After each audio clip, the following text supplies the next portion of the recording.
की जाए तो मेहमानों के पहुंचने का जो सिलसिला था उसमें सबसे पहले अंतर्राष्ट्रीय संगठनों के जो प्रतिनिधि हैं वो पहुंचेंगे और प्रधानमंत्री मोदी और राष्ट्रपति द्रौपदी मुर्मू इस वक्त एशियन डेवलपमेंट बैंक के प्रेसिडेंट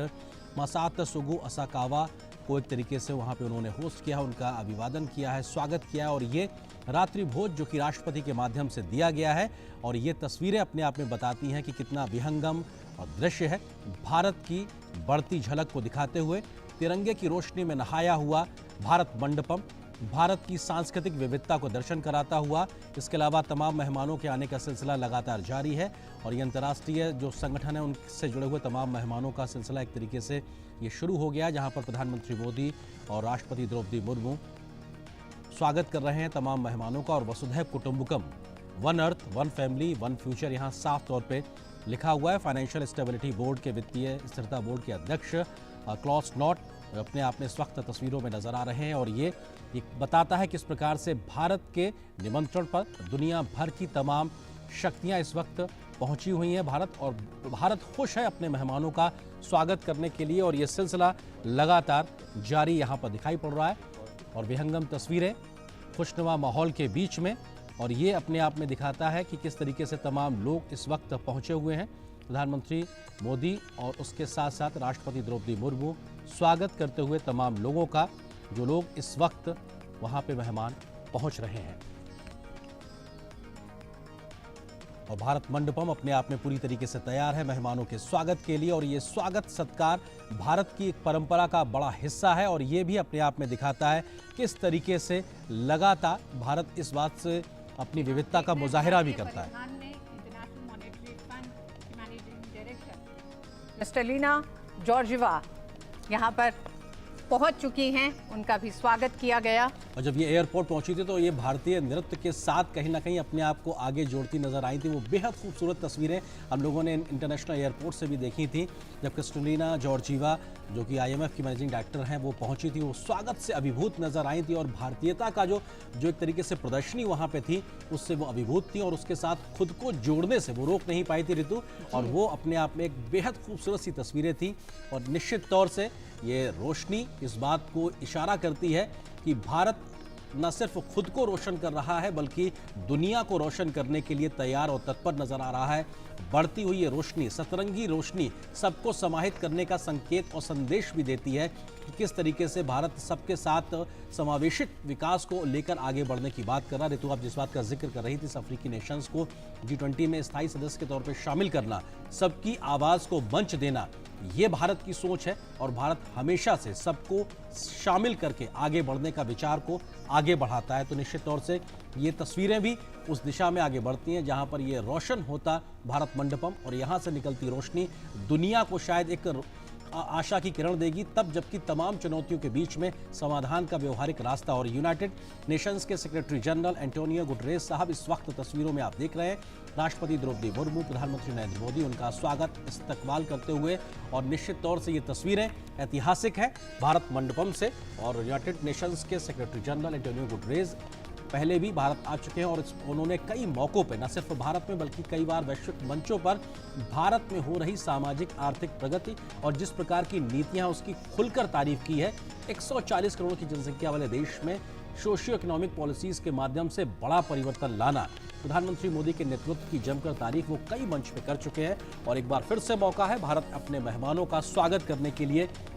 और लगातार मेहमानों के आने का सिलसिला जारी है। ये रात्रि भोज देश की महामहिम राष्ट्रपति द्रौपदी मुर्मू जी ने आयोजित किया है। प्रधानमंत्री मोदी उनके साथ मौजूद हैं और सभी नेताओं का स्वागत करने के लिए, और ये तस्वीर अपने आप में बहुत कुछ बयां करती है। भारत, भारतीयता इस सब का दर्शन कराती है। जी हाँ, हम देख रहे हैं कि जिस तरह से जब सुबह प्रधानमंत्री नरेंद्र मोदी स्वागत कर रहे थे सभी राष्ट्र अध्यक्षों का G20 के शिखर सम्मेलन की शुरुआत से पहले, तो जहां पे स्वागत कर रहे थे वहां जो कोणार्क चक्र था वो बताता है किस तरह से कि भारत लगातार प्रगति भी कर रहा है, भारत की संस्कृति सभ्यता को बताता है। साथ ही साथ हमने देखा जिस तरह से नटराज की मूर्ति भारत मंडपम में है वो भी भारत के उस इतिहास को ही बताती है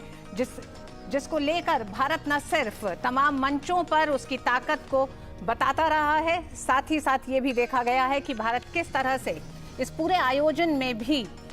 भारत की संस्कृति और सभ्यता को दिखाता रहा। तो जो वर्ल्ड हेल्थ ऑर्गेनाइजेशन के डायरेक्टर जनरल है डॉक्टर टेड्रोस अदनोस घेब्रेयेसस, और ये उनकी इस वक्त प्रधानमंत्री मोदी और राष्ट्रपति द्रौपदी मुर्मू स्वागत कर रहे हैं। और निश्चित तौर से हमने देखा है कि वो पहले भी भारत आ चुके हैं और प्रधानमंत्री मोदी ने एक अपनेपन के साथ उनको एक नाम भी दिया था और वो अपने इस नाम से भी खुश थे। और हम जानते हैं कि उनके गुजरात दौरे के दरमियान दुनिया के पहले एक तरीके से पारंपरिक चिकित्सा के ग्लोबल सेंटर की शुरुआत भी हुई थी, जो भारत की परंपरागत चिकित्सा को भी दिखाता है और कैसे WHO ने अपने आप को उसके साथ जोड़ा था, वो भी अपने आप में बेहद महत्वपूर्ण। इस वक्त WHO के डायरेक्टर जनरल डॉक्टर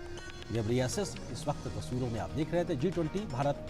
2023 की मेजबानी करता हुआ वसुधैव कुटुंबकम, निश्चित तौर से खुशनुमा माहौल और बेहतर एक तरीके से आबो हवा का भी कह सकते हैं, क्योंकि तमाम देशों के झंडे लहराते हुए एक दूसरे के साथ में लहराते हैं और ये इस बात का एहसास भी कराते हैं कि सब एक दिशा में एक साथ दुनिया की बेहतरी के लिए मिलकर चलने को तैयार नजर आ रहे हैं। तो निश्चित तौर से विश्व की बेहतरी के लिए जो कदम उठाने हैं वो इन झंडों के हिलते हुए उस कदम से भी देखा जा सकता है। और यहाँ पर तमाम मेहमानों के आने का सिलसिला लगातार जारी है और हम देख पा रहे हैं कि प्रधानमंत्री नरेंद्र मोदी और राष्ट्रपति द्रौपदी मुर्मू मंडपम, भारत मंडपम में पहुंच रहे मेहमानों का स्वागत कर रहे हैं। ये रात्रि भोज से पहले की तस्वीर है और निश्चित तौर से दिन भर एक बड़ा हार्डकोर डिप्लोमेसी का एक वक्त चला। उसके बाद से अब यहाँ पर हम देखेंगे किस प्रकार से हल्के फुल्के अंदाज में भी तमाम नेता आपस में बातचीत करते नजर आएंगे। और निश्चित तौर से इस भारत मंडपम की जो तस्वीर है वो अब इस पर दुनिया भर की नजरें लगी हैं।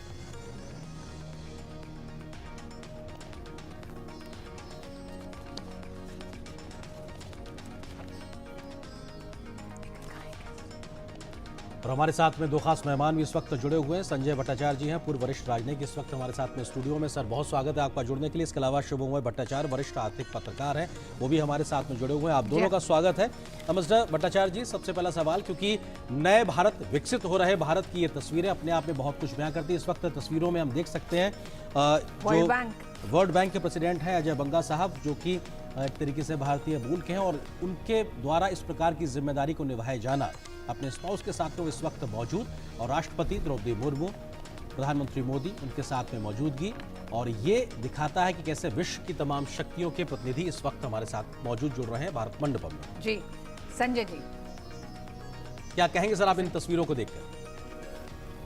ये एक बहुत ही महत्वपूर्ण क्षण है, क्योंकि G20 का जो लीडर्स डिक्लेरेशन कुछ ही समय पहले अडॉप्टेड हुआ था और अभी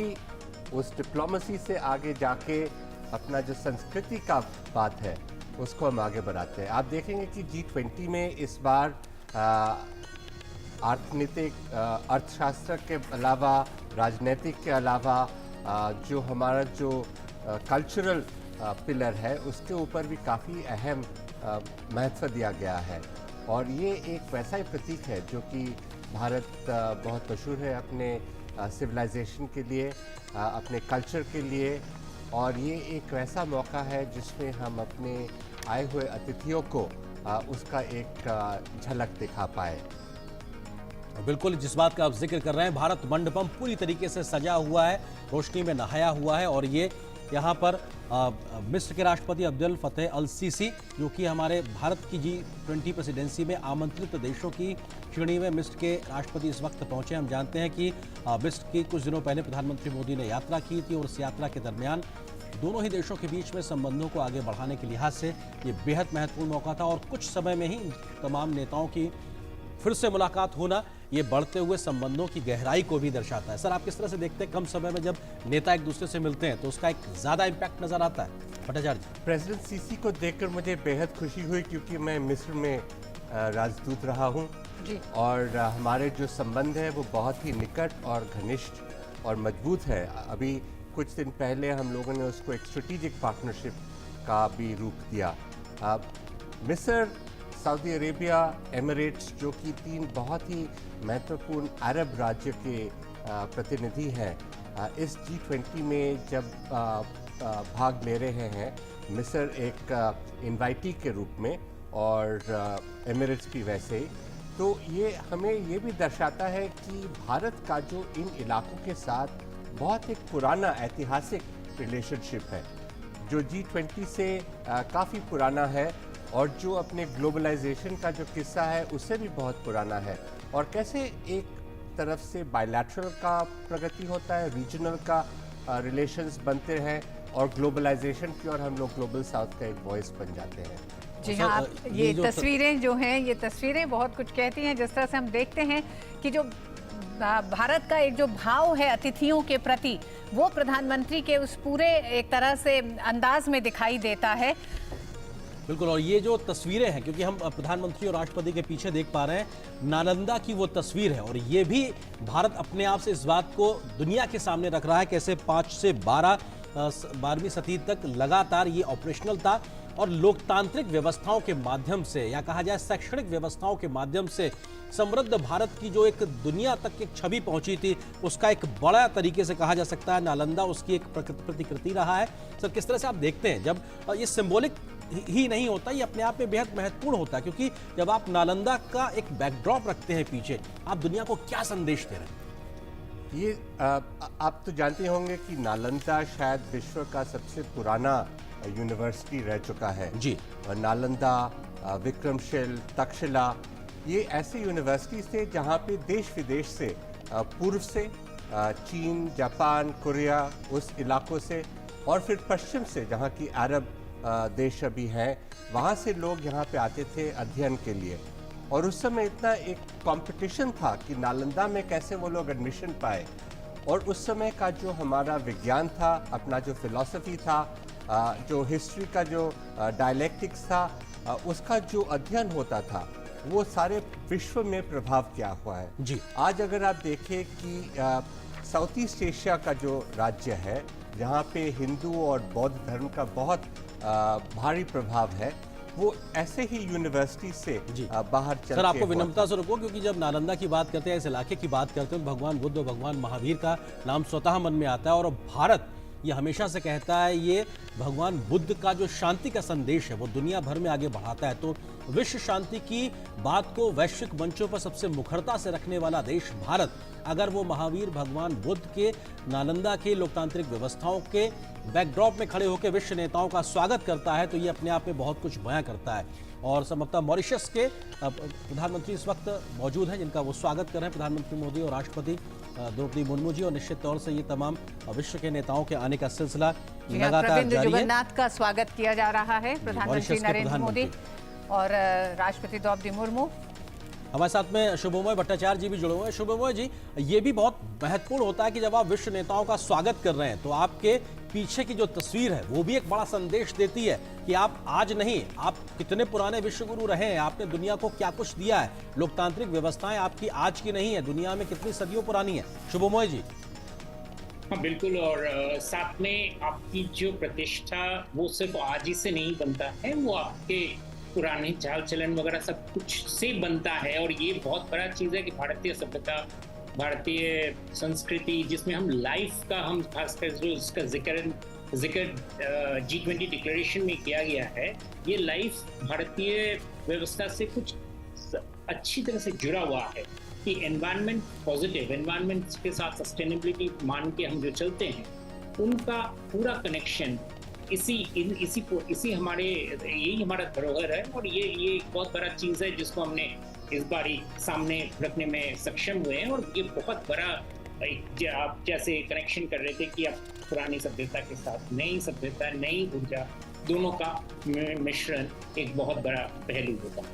बिल्कुल, और एक बहुत बड़ा पहलू होगा, और कैसे दुनिया के सबसे बड़े कन्वेंशन सेंटर में भारतीयता साफ तौर से दिखाई पड़ रही है, झलक रही है, जहां पे अष्टधातु की मूर्ति के साथ में नटराज की मौजूदगी ये बताती है कि किस प्रकार की स्थितियां, परिस्थितियों के साथ में भारत ने अपने आप को विश्व गुरु के तौर पर स्थापित किया था। उसकी जड़ों में कहीं ना कहीं लोकतांत्रिक व्यवस्थाएं हैं, तमाम ऐसी व्यवस्थाओं के साथ में वो समाहित रहा है, जिसको लेकर दुनिया आज काफ़ी कुछ हासिल करने की कोशिश कर रही, क्योंकि परंपरागत चिकित्सा की बात हो या फिर अपना ज्ञान की बात हो। इस वक्त तस्वीरों में बांग्लादेश की प्रधानमंत्री शेख हसीना, उनका स्वागत करते हुए प्रधानमंत्री नरेंद्र मोदी और उनके साथ में राष्ट्रपति द्रौपदी मुर्मू, और निश्चित तौर से हमारे पड़ोसी मुल्क बांग्लादेश से आई हमारी प्रधानमंत्री शेख हसीना, और ये खुशनुमा तस्वीर। भट्टाचार्य जी, किस तरह से आप देखते हैं आप इसको? ये बहुत ही महत्वपूर्ण है। कल प्रधानमंत्री जी ने शेख हसीना के साथ बायलैटरल मीटिंग भी किया था। ये हमारे बहुत ही घनिष्ठ नेबर है, हमारे साथ इनका बहुत लंबा नाता है और हमारा जो नेबरहुड के प्रति जो एक प्रायोरिटी है जी, हमारा जो बांग्लादेश के साथ जो रिलेशंस है उससे ये उभर के आता है। और एक बंगबंधु चीज़ का मुझे जो ख्याल आया जी था, जी जी जी आप बात करिए। जो कि मैं कहना चाहता था कि जैसे आप देख रहे हैं ये लोग आ रहे हैं, इसमें एक और भी झलक आता है कि भारतीय प्रवासी जो हैं वो भी देश विदेश में जाकर एक बहुत इम्पोर्टेंट स्तर पर पहुंच चुके हैं। आपने देखा वो वर्ल्ड बैंक के चीफ जो है बंगा, वो वहाँ पे थे, वो प्रवासी हैं। अनिरुद्ध जगन्नाथ मॉरिशस के जो प्रधानमंत्री हैं, कुछ देर बाद आप देखेंगे कि यूके के भी प्रधानमंत्री आएंगे, वो भी प्रवासी है। हमारा जो एक संस्कृति है जो कि हम लोगों ने देश विदेश में फैलाया हुआ है और वहाँ के जो अपना संस्कृति है उनके साथ वो मिल चुके हैं, लेकिन एक भारतीयता का जो है वो एसेंस वो उनके साथ रह जाता है और ये भी बड़े सुंदर तरह से इस पे नजर आ रहा है। बिल्कुल, और ये अपने आप में तमाम तस्वीरें इस बात को बयां करने के लिए काफ़ी हैं कि कैसे भारत अपनी मेज़बानी में G20 की अध्यक्षता में वैश्विक समस्याओं के समाधान के लिए आगे बढ़ता नजर आया और एक कंसेंसस बनाता नजर आया। शुभमोय भट्टाचार्य जी भी हमारे साथ जुड़े हुए हैं। शुभमोय जी, आपको लगता है कि दिल्ली डिक्लेरेशन को लेकर सहमति बनना ये भी भारत की बढ़ती क्षमताओं को सीधे तौर से दिखाता है? शुभमोय जी। आर्यन जी, साथ दिल्ली डिक्लेरेशन ही नहीं, साथ में जो कुछ देर पहले जो प्रधानमंत्री जी ने जो India middle east Europe corridor आर्थिक कॉरिडोर का जो प्रपोजल का जो घोषणा किए हैं उसको मैं बहुत ही सिग्निफिकेंट मानता हूँ, क्योंकि ये कॉरिडोर एक पूरे दुनिया के जो शुभमोय जी, हम अपने दर्शकों को ये भी बताते चल रहे हैं कैसे कैसे करके एक एक मेहमान पहुंच रहे हैं। सिंगापुर के प्रधानमंत्री इस समय पहुंच चुके हैं और प्रधानमंत्री हर अपने उस मेहमान को, पहुंचने वाले मेहमान को ये जरूर बता रहे हैं कि ठीक उनके बैकड्रॉप में जो नालंदा विश्वविद्यालय है इसका इतिहास क्या है, किस तरह से इसको नष्ट किया गया और भारत की शिक्षा के क्षेत्र में जो ताकत थी उसको लगातार प्रधानमंत्री अपने हर मेहमान से साझा कर रहे हैं। हमारे साथ स्टूडियो में जो तस्वीरों में हमने देखा कि अभी सिंगापुर के प्रधानमंत्री ली शिएन लूंग थे और प्रधानमंत्री मोदी ने और राष्ट्रपति द्रौपदी मुर्मू ने उनका स्वागत किया, इस्तकबाल किया। और निश्चित तौर से ऋतु, आप जो बात कह रही थी कि वो बैकड्रॉप अपने आप में मायने रखता है। आप एक इतना बड़ा जब इवेंट करते हैं तो आपको भारत की विविधता को दिखाना होता है। G20 की तमाम बैठकों के दरमियान हमने अपने तमाम शहरों में बैठकें की, लेकिन शिखर सम्मेलन दिल्ली में हो रहा है। बावजूद उसके हम अपने इतिहास से, अपनी संस्कृति से तमाम शिखर नेताओं को रूबरू करा रहे हैं। ये भी अपने आप में बेहद महत्वपूर्ण है। भट्टाचार्य, क्या आपको लगता है कि भारत ने जिस तरह से भारत मंडपम का जो पूरा एक तरह से तैयार किया है, उसमें नटराज की मूर्ति, सुबह ओडिशा का कोणार्क चक्र और अब नालंदा विश्वविद्यालय, भारत अपने उस इतिहास को भी इस दुनिया को दिखाना चाहता है, उस समृद्ध इतिहास को जिसमें शिक्षा, संस्कृति, परंपरा, सनातन सब कुछ समाहित है और विश्व कल्याण के लिए हर चीज का इस्तेमाल किया गया। ये G20 का जो प्रोसेस हुआ है, ना सिर्फ शिखर सम्मेलन, लेकिन इससे पहले भी जितने सारे मीटिंग्स हुए हैं, इसमें बहुत सारे अनोखे रूप नजर आए हैं पहली बार। और ये भारत ने इसको दिखाया है कि हमारा जो डेमोक्रेटाइजेशन है अपने देश में, एक जो स्पिरिट ऑफ इंक्लूजन है, हमारा जो इंक्लूसिव डेवलपमेंट है, हमारा जो पार्टिसिपेशन है, वो चाहे युवा का हो, नारी का हो, ये सब अपना हम G20 में सारे विश्व में फैलाना चाहते हैं। और ये एक मिसाल के उदाहरण के तौर पे हम दिखा रहे हैं। हमारा जो संस्कृति बहुत ही समृद्ध है, बहुत ही इंस्पिरेशनल है और इससे पीछे भी, जैसे कि मैं कह रहा था कि साउथ ईस्ट एशिया में, अरब राज्यों में, यूरोप का जो एनलाइटनमेंट हुआ वो भी इसी विज्ञान का डेवलपमेंट से हुआ। तो ये जो हम शेयर कर रहे हैं आज, ये एक महत्वपूर्ण चीज़ है, क्योंकि ये हम लोग पहली बार G20 का प्रेसिडेंसी है। एक जो निराशा का दौर था कोविड के वजह से,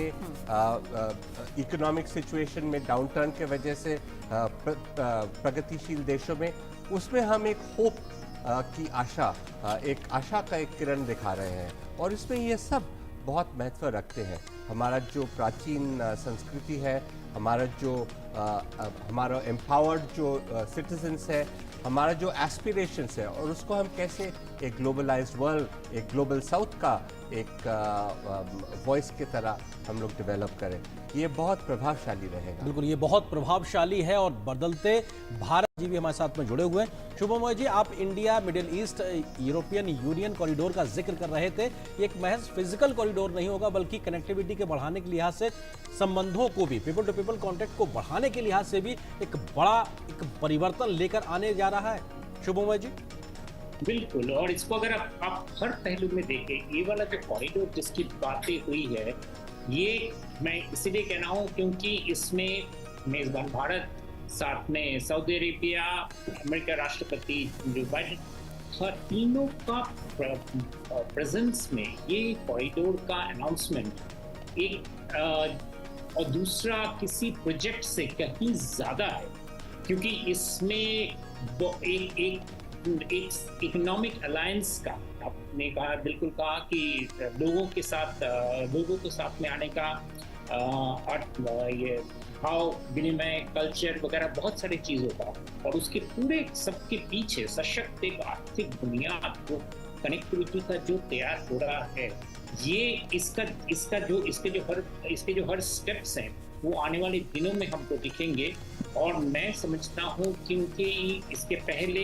कुछ और कॉरिडोर्स की बात हुई थी हमारे प्रतिवेशी राज्यों वगैरह ने, जिसकी वजह से दुनिया में काफी डिस्टर्बेंस आया था, उसको काउंटर करते हुए ये कॉरिडोर की जो घोषणा है, मैं मानता हूं कि दिल्ली डिक्लेरेशन के साथ साथ इसका भी बहुत बड़ा अहमियत है, क्योंकि इससे आप अगर इसका कल्पना कीजिए, अगर हम रेल लिंक की ही बात करें या फिजिकल कोई भी कॉरिडोर की बात करें, तो ये किन देशों के बीच में से जा रहा है और उससे भारत क्या मैसेज, क्या संदेश दे रहा है दुनिया को कि this is not the era of war जी, उसका एक बहुत बड़ा सशक्त रूप में देशों को अपने आप में कोऑपरेशन के लिए हाथ बढ़ाना पड़े। तो मुझे तो लगता है कि ये इसकी घोषणा का जो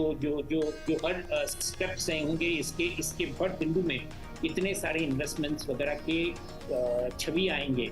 कि वो पूरी दुनिया के, जैसे मैं कह रहा था कि पूरी दुनिया की अर्थव्यवस्था के लिए ये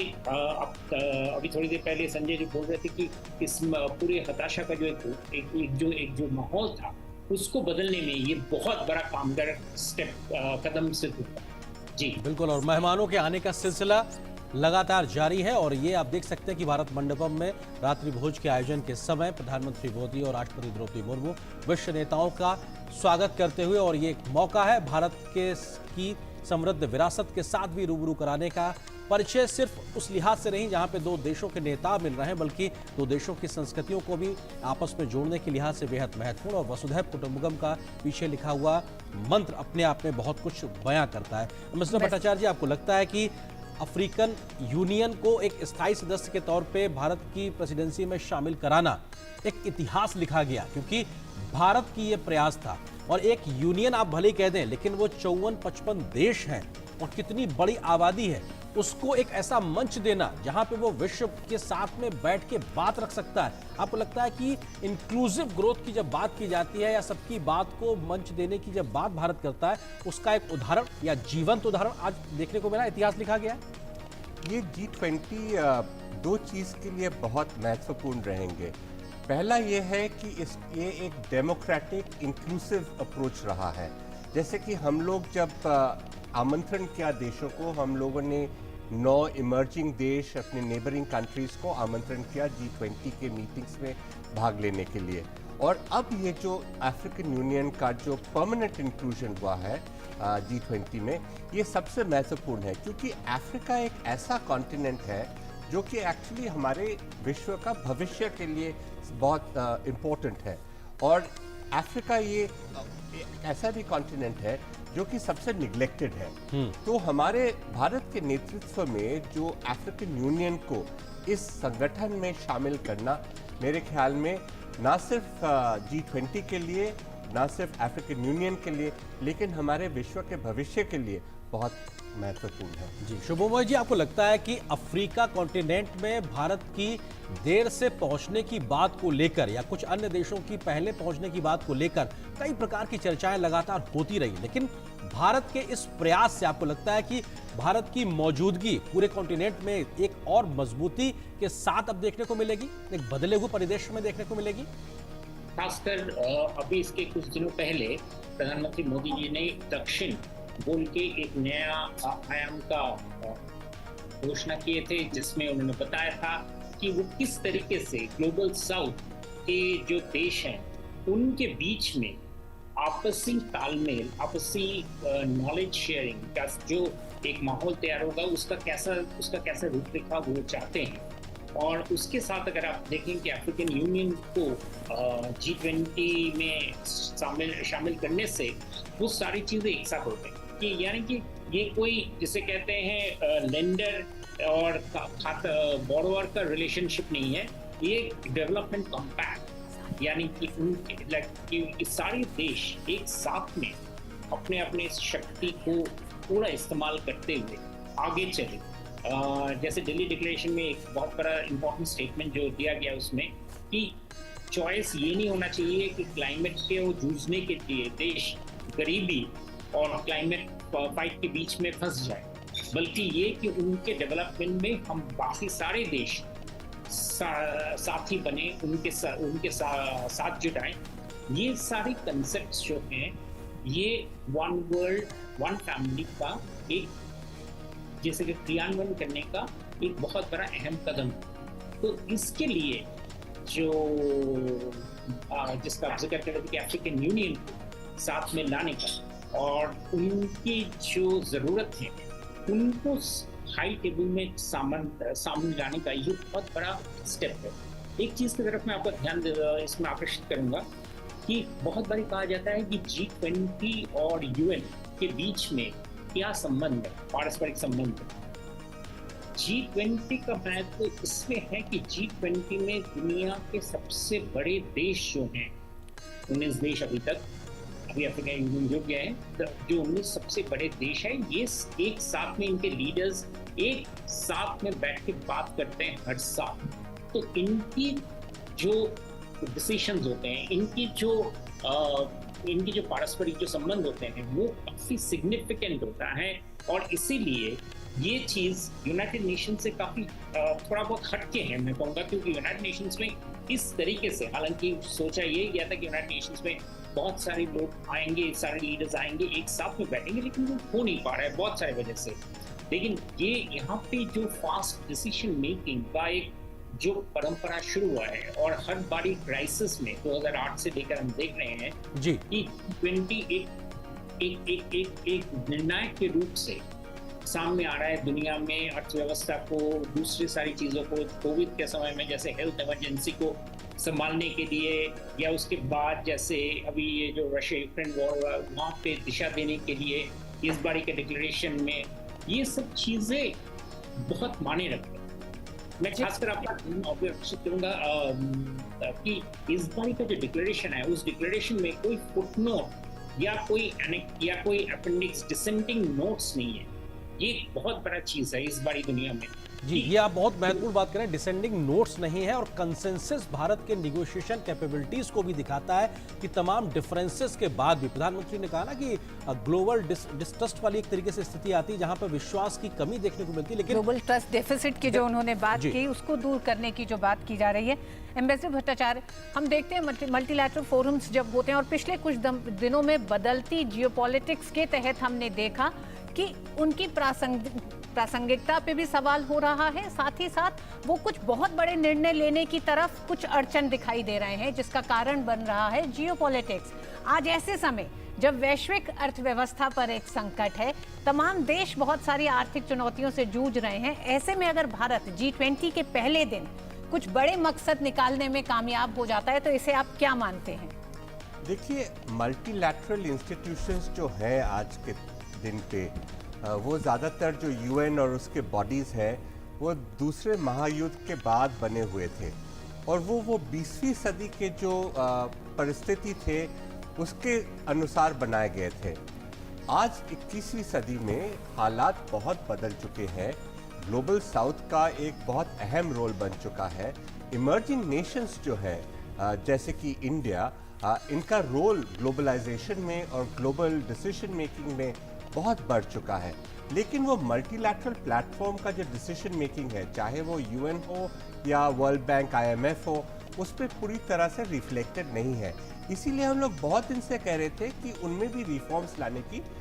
आवश्यकता है। G20 का भी आप अगर शुरुआत देखें, वो G7 से G20 बना था, और इसलिए बना था क्योंकि G7 वो फाइनेंशियल क्राइसिस, इकोनॉमिक क्राइसिस जो हो रहे थे 20वीं सदी के एंड में, उनको वो सही करने के लिए सक्षम नहीं थे। और उन्होंने रियलाइज किया था कि जो इमर्जिंग नेशंस है, इमर्जिंग इकोनॉमीज है, उनके साथ उनको मिलना चाहिए। तो ये एक जो सहयोग का जो दौर शुरू हुआ था, ये अभी जो, क्योंकि हम ग्लोबल साउथ के मेन प्रतिनिधि है इंडिया, और हम लोग इस ग्लोबल साउथ को हम लोग एक नए तरह से एक वॉइस दिया है। प्रधानमंत्री जी ने voice of global south summit किया था, जिसमें 125 देशों ने भाग लिया था। उसका जो निष्कर्ष निकला, उसको आज हम भारत के तौर से G20 के सामने उसको सामने रखा, तो ग्लोबल साउथ का एक वॉइस बना। इसलिए मल्टीपोलैरिटी जो बन चुका है वो एक हकीकत है, लेकिन मल्टीलैटरलिज्म जो है उसके अनुसार अभी तक नहीं बदला है। तो ये अभी फ्लक्स का सिचुएशन है, अभी बदलाव का सिचुएशन है, जहाँ की मल्टीपोलैरिटी से पुश हो रहा है कि ग्लोबल साउथ, बाकी इमर्जिंग नेशंस जो है, उनका वॉइस का अहमियत दिया जाए और मल्टीलैटरलिज्म को उसके अनुसार बदलना है, रिफॉर्म करना है। ये बहुत ही इंटरेस्टिंग सिचुएशन है, और इस वजह से आज जो इंडिया का प्रेसिडेंसी है, सबसे महत्वपूर्ण हम कहेंगे ऑर्गेनाइजेशन जो कि G20 जर्मनी के चांसलर ओलाफ शोल्ज साहब इस वक्त यहाँ पे आप देख सकते हैं उनको, और निश्चित तौर से भारत और जर्मनी के संबंधों के लिहाज से कहा जाए तो बेहद महत्वपूर्ण है, क्योंकि और इस वक्त प्रधानमंत्री चांसलर साहब को इस बात का जानकारी देते हुए कि पीछे आपके बैकड्रॉप में क्या है, और ये निश्चित तौर से नालंदा की ये तस्वीर अपने आप में बताने के लिए बहुत कुछ काफ़ी अपने आप में बयां करती है कि किस तरीके से भारत सदियों पुराना एक विश्व गुरु का जो उसको तमगा मिला हुआ है वो ऐसे ही नहीं है। लोकतांत्रिक जड़ें मजबूत रही हैं, तमाम प्रकार की एक परिस्थितियां ऐसी रही हैं जिसकी वजह से आज भारत को इस मुकाम तक लाने में उसकी लोकतांत्रिक जड़ों का एक बड़ा रोल है। बिल्कुल अरेंद्र, और नालंदा विश्वविद्यालय अगर ये बताता है कि कितनी समृद्ध भारत की शिक्षा पद्धति रही एक लंबे समय तक, और ये भी बताएगा कि इतिहास में किस तरह से बहुत सारे ऐसे प्रतिष्ठानों को नष्ट किया गया है, उन नष्ट करने के कारण क्या रहे हैं, और उसके बाद भारत की ये ताकत रही है कि वो एक बार फिर उसी तरह से उठकर आज की तारीख में जब 2047 में विकसित राष्ट्र होने का भारत एक संकल्प लेता है, तो किस तरह से उसको लेके आगे बढ़ रहा है। एम्बेसडर भट्टाचार्य, हम बात कर रहे थे G20 में जो आज का दिन रहा, उसमें जो तमाम सफलताएं सामने आई हैं, इकोनॉमिक कॉरिडोर जो लॉन्च किया गया है, क्या आपको लगता है कि दुनिया के तमाम ऐसे दो देश इस समय बहुत सी आर्थिक चुनौतियों से जूझ रहे हैं, जिसमें कर्ज का संकट और उस जाल में फंसने का एक डर, और कुछ देश ऐसे जो फंस चुके हैं, उनके निकलने के रास्ते के तौर पर भी इस मंच ने, क्योंकि ये आर्थिक मोर्चे का एक पूरा ये मंच है, तो उसने एक समाधान निकाला है। साथ ही साथ प्रधानमंत्री ने जब कहा कि कनेक्टिविटी विभिन्न देशों के बीच आपसी व्यापार को तो बढ़ाती है, विश्वास को भी बढ़ाती है, लेकिन इसमें ये ध्यान रखना होगा कि तमाम देशों की संप्रभुता और अखंडता का सम्मान किया जाए, फाइनेंशियल वायबिलिटी को प्राथमिकता देना, उन्होंने कहा। प्रधानमंत्री ने बहुत स्पष्ट रूप से कहा था कि जैसे हम लोगों ने कोविड को ओवरकम किया है, वैसे ही हम बाकी सब जो समस्या है उनको भी हम ओवरकम कर सकते हैं, लेकिन ये जो ट्रस्ट डेफिसिट है उसको हमें पहले संभालना होगा। और इसके वजह से बहुत सारे जो इनिशिएटिव्स हैं, दो आपने इसका जिक्र किया, एक जो इकोनॉमिक कॉरिडोर जो कि मिडल ईस्ट से जा रहा है, ये बहुत महत्वपूर्ण है। शुभमय का जो राय था उससे मैं पूरी तरह सहमत हूँ कि ये एक बहुत इम्पोर्टेंट स्टेप है। अभी जो आप देखते हैं कि एनर्जी सिक्योरिटी की ओर से मिडल ईस्ट का रीजन्स बहुत ही इम्पोर्टेंट है, और अगर हम आगे डेवलपमेंट की ओर चले, सस्टेनेबल डेवलपमेंट की बात करते हैं, तो ये इकोनॉमिक एनर्जी सिक्योरिटी का जो अहम रोल है उसको और कंसोलिडेट करना चाहिए, उसमें और एफिशिएंसी लाने की ज़रूरत है। और ये जो कोलैबोरेशन हो रहा है भारत के बीच और मिडल ईस्ट और आगे जाके यूरोप और वेस्टर्न प्रांतों की ओर, ये बहुत जापान के इम्पोर्टेंट है। प्रधानमंत्री फुमियो किशिदा, और ये बहुत महत्वपूर्ण है क्योंकि उनके साथ में उनकी जो बेटर हाफ है वो अपने आप में भारतीय परिधान में नजर आ रही है। तो शायद आप बता पाएंगे ये कौन सी साड़ी है जो उन्होंने पहनी हुई है? निश्चित तौर ये से शायद बहुत ही सुंदर है, कांचीवरम साड़ी लग रहा है, लेकिन आपको शायद पता होगा कि किशिदा का भारत के साथ बहुत पुराना रिश्ता है। वो यहाँ पे बहुत बार आ चुके हैं। उनके जो ग्रैंडफादर थे वो भी यहाँ पे आ चुके थे, और भारत के साथ उनका बहुत गरीब रिश्ता था। एक जज पाल हुआ करते थे जिन्होंने एक राय निकाला था दूसरे महायुद्ध के बाद, जिसमें उन्होंने एक डिसेंटिंग वॉइस किया था, और वो एक नेशनल हीरो माना जाते हैं जापान में। और किशिदा का फैमिली इसमें भी कुछ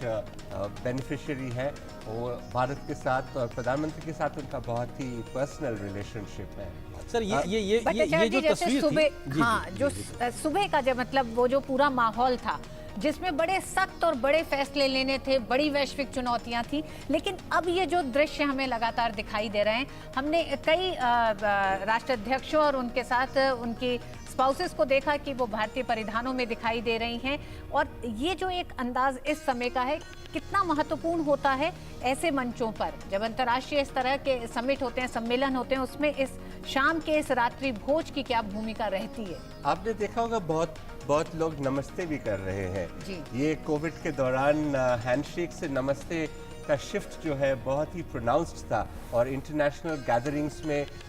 जिनीवा में, न्यूयॉर्क में आप अक्सर देखते हैं कि आजकल लोग नमस्ते करते हैं हैंडशेक के बजाय। जी। ये भारत का एक और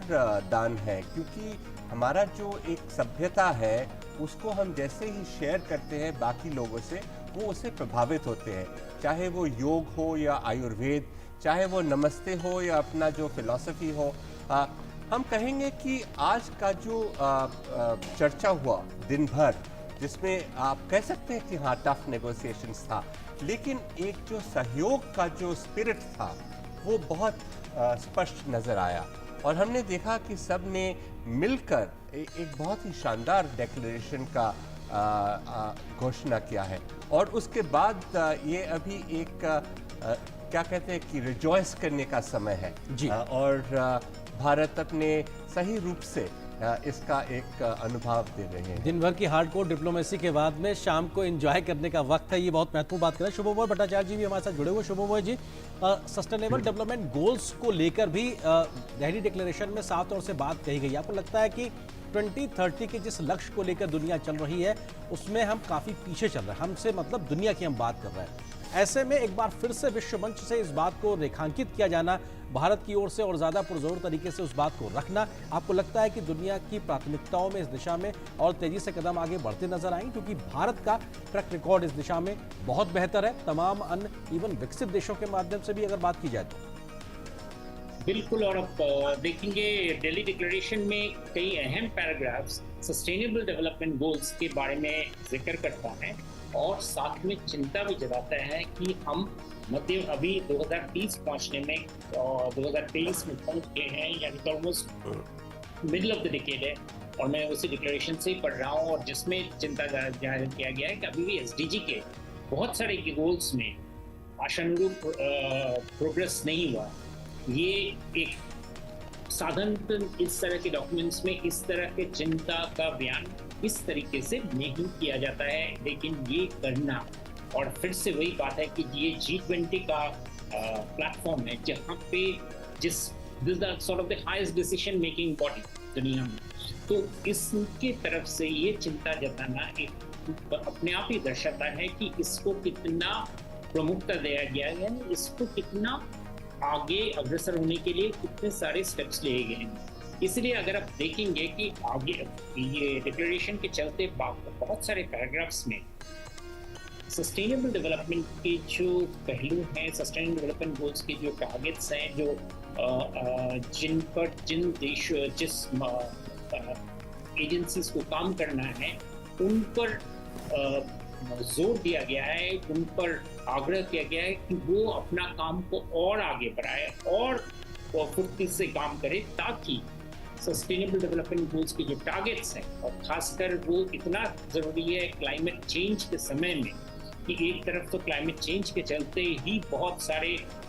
मुश्किलात दुनिया को सामने करना पड़ रहा है, उसके ऊपर अगर सस्टेनेबल डेवलपमेंट गोल्स के जो टारगेट्स हैं, यानी कि जो एग्जिस्टिंग जो कमियां हैं दुनिया में, जिसका जिक्र शुरुआत में ही किया गया, पॉवर्टी का, इनइक्वालिटी का, जेंडर इश्यूज का, इन सारी चीज़ों बिंदुओं का, इन सभी में जो कमियां हैं, तो वो अगर साथ उनको अगर ठीक नहीं किया जाए तो दुनिया के लिए बहुत बड़ा चैलेंज बन जाता है। और चूंकि हम लोग, जैसे हम अभी इस वक्त जो बात कर रहे थे कि G20 दिशा निर्देश करने के लिए दुनिया में इससे बड़ा मंच नहीं है। हालांकि G20 कोई बाइंडिंग डिक्लेरेशन नहीं देते हैं, एक इंडिकेशन देते हैं, लेकिन वो इंडिकेशन ही काफ़ी है, क्योंकि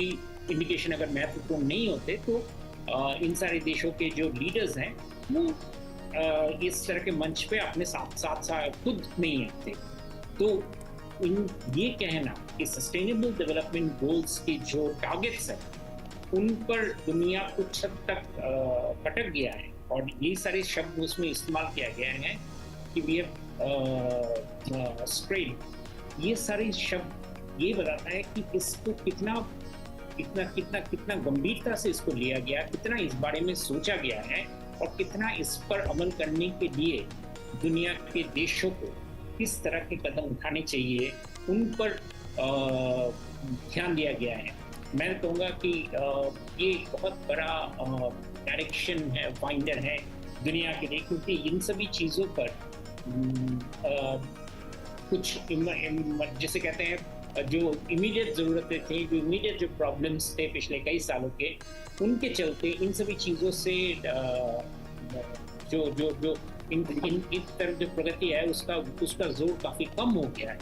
और इसीलिए दिल्ली डिक्लेरेशन में, डॉक्यूमेंट में इनका इस तरीके से बड़ी डिटेल में इनके बारे में वर्णन, इनके बारे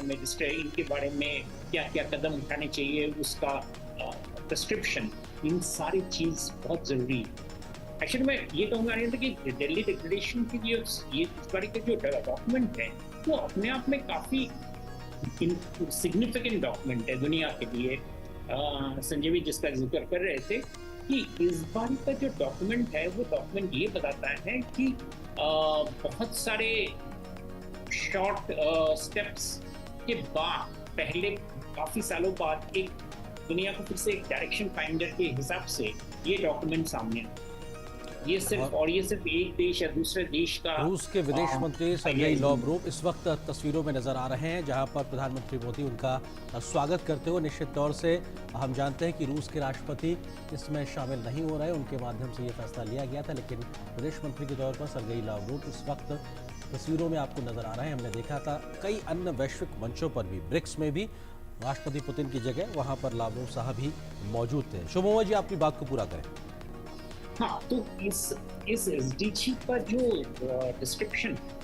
मैं कहता हूँ दिल्ली और दिल्ली डिक्लेरेशन का जो अहमियत है वो दोनों अभी तो हम जिक्र कर रहे हैं, बहुत सारी उनकी चीज़ों को लेकर हम आगे देखकर खुश होते हैं। मैं ये कहूँगा कि इस डिक्लेरेशन का महत्व अभी और भी ज़्यादा बिल्कुल होता नजर आएगा। बिल्कुल सर, मैं आता हूँ आपके पास। संजय भट्टाचार्य जी, आपसे एक रिएक्शन लेंगे, क्योंकि सर्गेई लावरोव साहब को हमने देखा पुतिन साहब की जगह। किस तरीके से आप देखते हैं इस पूरे भू राजनीतिक स्थितियों के बीच में, हमारी मेजबानी के बीच में, इन तस्वीरों को? आप जानते हैं कि ऐसे जो इंटरनेशनल गैदरिंग्स होते हैं, चाहे वो G20 हो या पहले ब्रिक्स हुआ था, हर एक देश अपना जो कौन प्रतिनिधि होगा वो खुद चुनते हैं और उसका हम पूरा सम्मान करते हैं। और सर्गेई लावरोव तो भारत का बहुत ही पुराना मित्र भी है। हाल में आपने भी जिक्र किया था कि ब्रिक्स का जो समिट हुआ था, जो कि जोहानिसबर्ग में, उसमें भी पुतिन मौजूद नहीं थे। उन्होंने एक वीडियो मैसेज भेजा था हालांकि, बट सर्गेई लावरोव वहाँ भी थे। ऋषि सुनक इस वक्त ऋतु नजर आ रहे हैं, और ब्रिटेन के प्रधानमंत्री ऋषि सुनक, क्योंकि हमने देखा है कि कैसे भारत और भारतीयता के साथ में उनका जुड़ाव है, और हर भारतीयों को इस बात को लेकर फख्र भी है, क्योंकि भारतीयों को भी लगता है कि हाँ, भारत से जुड़ाव रखने वाले व्यक्ति दुनिया के कितने बड़े बड़े बड़े ओहदों पे मौजूद हैं और दुनिया के बड़े मुल्कों को दिशा देने में एक बड़ा रोल अदा कर रहे हैं। आप नमस्ते का जिक्र कर रहे थे। जी बिल्कुल, उसी मुद्रा में ऋषि सुनक भी दिखाई दे रहे हैं और या भारत पहुंचने के बाद भी उन्होंने कहा कि भारत आने के उनके कई मायने हैं। उनका जो 2 से 3 दिन का जो प्रवास है उसमें बहुत सारे वो कार्यक्रमों के साथ आए हैं। ऋषि सुनक और उसके वाइफ दोनों ही भारत से जुड़े हुए हैं, भारतीय ही कह सकते हैं। वो एक प्रैक्टिसिंग हिंदू है, जो कि उन्होंने यूके के पार्लियामेंट में भी उन्होंने इसका जिक्र किया था। ये आज एक बहुत ही अनोखा समय है जहाँ की आप देख रहे हैं कि बहुत सारे देशों में पॉलिटिकल लीडरशिप में भी बहुत सारे भारतीय लोग हैं। प्रधानमंत्री के तौर पे UK, Ireland, Portugal, Suriname, Guyana, Seychelles, Mauritius, इन सब के जो प्रधानमंत्री हैं सभी भारतीय ओरिजिन के हैं। यूएस के वाइस प्रेसिडेंट भी, उनका भी भारत से नाता है। अभी हाल में सिंगापुर का जो नए राष्ट्रपति चुने गए हैं वो भी भारतीय ओरिजिन के हैं। तो एक जो भारत का जो प्रभाव और एक ये शांतिपूर्ण एक जो संस्कृति का जो प्रभाव है, ये हम लोग बहुत सारे जगह में देख रहे हैं। बिल्कुल, ये तस्वीरें अपने आप में ऋतु बहुत कुछ बयां करती हैं। ब्रिटेन के प्रधानमंत्री ऋषि सुनक अपनी पत्नी के साथ में, राष्ट्रपति द्रौपदी मुर्मू और प्रधानमंत्री नरेंद्र मोदी खुशनुमा माहौल में बातचीत होते हुए, सभी के चेहरों पे मुस्कुराहट और निश्चित तौर से ये आपसी संवाद जो है ये बहुत कुछ बयां इसलिए भी करते हैं कि जब माहौल ऐसा बेहतर हो तो आगे बातें ट्रांसलेट होती भी नजर आती हैं। तमाम जो रुके हुए ठहरे हुए बातें होती हैं, फैसले होते हैं, वो आगे जमीन पर उतरते भी नजर आते हैं जब शीर्ष नेताओं में इस प्रकार की केमिस्ट्री होती है, इस प्रकार की बातचीत होती है। और ब्रिटेन के लिहाज से अगर बात की जाए तो फ्री ट्रेड एग्रीमेंट को लेकर जो लगातार निगोशिएशंस चल रहे हैं, निश्चित तौर से बहुत जल्द ही वो अपने अंतिम रूप में पहुंचते नजर आएंगे। हमारे साथ में शुभमोय भट्टाचार्य जी भी जुड़े हुए। शुभमोय जी, आपको लगता है कि ब्रिटेन के साथ में अगर संबंधों के लिहाज से बात की जाए तो उस दिशा में तेज गति से प्रगति की उम्मीद सभी लोग लगाए हुए हैं? शुभमोय जी, आप मुझे सुन पा रहे हैं?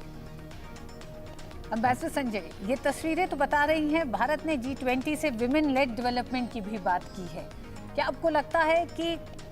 पहली महिला आदिवासी राष्ट्रपति भारत की, और जब भारत तमाम और देशों को देखता है जहां महिलाओं के प्रतिनिधित्व और शीर्ष नेतृत्व में आज भी महिलाएं नहीं हैं, वो देश अभी उस कतार में काफ़ी पीछे हैं जब वो ये कह सकें कि हमारा राष्ट्राध्यक्ष एक तरह से महिला है। क्या आपको लगता है कि भारत कई मायनों में तमाम उन देशों को पीछे छोड़ता हुआ भी अपनी प्रगति के कई रास्ते दिखाता हुआ दिखता है? हमारे जो डेवलपमेंट का प्रोसेस था, इसमें इंक्लूजन एक बहुत महत्वपूर्ण अंश था। और इंक्लूजन जब हम कहते हैं वो हम हर एक तरह से इंक्लूजन की बात करते हैं, जेंडर का भी कहते हैं, महिलाओं का उनमें आना बहुत ही अनिवार्य था। और आज जो हम देखा है कि ये दिल्ली डिक्लेरेशन में इसका स्पष्ट जिक्र किया गया है। 2 पैराग्राफ में इसके बारे में कहा गया है। एक था कि जो वुमेन रिप्रेजेंटेटिव्स है बिजनेस में, इंटरनेशनल ऑर्गेनाइजेशंस में, पॉलिटिकल ऑर्गेनाइजेशंस में, उनको और बढ़ाना चाहिए। और एक ऐसा इनफॉर्मल एक टारगेट भी रखा गया है कि हाल में हमको इसको और आगे लेना चाहिए। ये तो सबको पता है कि जब नारी को हम लोग उनका सही दर्जा देते हैं तो समाज का कल्याण होता है। और आज शुरुआत में भी जब प्रधानमंत्री जी ने G20 का इनॉग्रेशन किया था, उन्होंने एक जिक्र किया था कि एक स्तंभ के बारे में जहां पे समाज कल्याण, और समाज कल्याण का मूल नारी से आता है। और ये भारतीय परंपरा है, ये तो हमारा पुराना रिवाज है कि नारी को सेंटर में रखना। बिल्कुल, और ये कहीं ना कहीं भारत की विविधता को भी दर्शाता है, क्योंकि भारत भौगोलिक रूप से ही नहीं बल्कि तमाम तरह की संस्कृतियों के समावेश के साथ में भी भारतीयता को समाहित करके आगे बढ़ने का नाम है। भारत वसुधैव कुटुंबकम की बात करता है, मेहमान भगवान समान है, और किस तरीके से पूरी पृथ्वी को एक घर परिवार के तरीके से मानने की भावना के साथ जब हम आगे बढ़ रहे हैं, वसुधैव कुटुंबकम का मंत्र हमने समाहित किया हुआ, one earth one family one future की हम बात करते हैं। ऐसे में जो सामाजिक चुनौतियां, आर्थिक चुनौतियां, राजनीतिक चुनौतियां दुनिया के सामने है, कैसे उसका एक समाधान दिया जाए। दिन भर हार्डकोर डिप्लोमेसी होती है, लेकिन पहला सत्र खत्म होने से पहले ही एक सहमति बनती नजर आती है। प्रधानमंत्री घोषणा करते हैं कि दिल्ली डिक्लेरेशन को लेकर लीडर्स के बीच में सहमति बनी है। ये कहीं ना कहीं प्रधानमंत्री की लीडरशिप को भी दर्शाता है। अमृता भट्टाचार्य जी, आपको लगता है कि इन तमाम निगोशिएशंस के बाद में जब डिक्लेरेशन, जब सहमति हुई है, तो कहीं ना कहीं भारत के बढ़ते कद रसूख को भी दिखाता है, प्रधानमंत्री के बढ़ते एक वैश्विक नेता के तौर पर स्वीकार्यता को भी दिखाता है, और जब हमारा एक प्रभाव बढ़ता है तो दुनिया का हमको देखने के प्रति एक नजरिया भी पॉजिटिव तरीके से बदलता है। आपको लगता है कि ये तमाम बातें आज के द्वारा जो कुछ भी हुआ उससे परिलक्षित होती है, दिखाई पड़ती है? आप अगर इस बार का न्यू दिल्ली डिक्लेरेशन को देखें, और पहले भी इसका जिक्र हुआ था कि इसमें कोई रिजर्वेशंस नहीं है, कोई ऑब्जेक्शंस नहीं है, ये एक यूनानिमस कंसेंसस बेस्ड डॉक्यूमेंट है। ये ऑब्वियसली एक हमारा जो डिप्लोमेसी का, हमारे नेगोशिएशंस का, हमारे लीडरशिप का एक प्रतीक है। अब देखिए, पिछली बार जब बाली में डिक्लेरेशन रुक गया था, दो मसले थे। एक था डेट के बारे में और दूसरा था यूक्रेन के बारे में। डेट के बारे में मसला नहीं सुलझा और उसमें एक रिजर्वेशन लिखा गया था, और यूक्रेन के बारे में आपको याद होगा कि प्रधानमंत्री जी ने जब कहा कि ये ईरा युद्ध का ईरा नहीं है, और उससे फिर वो डिक्लेरेशन फिर कंसेंसस में पहुंचा।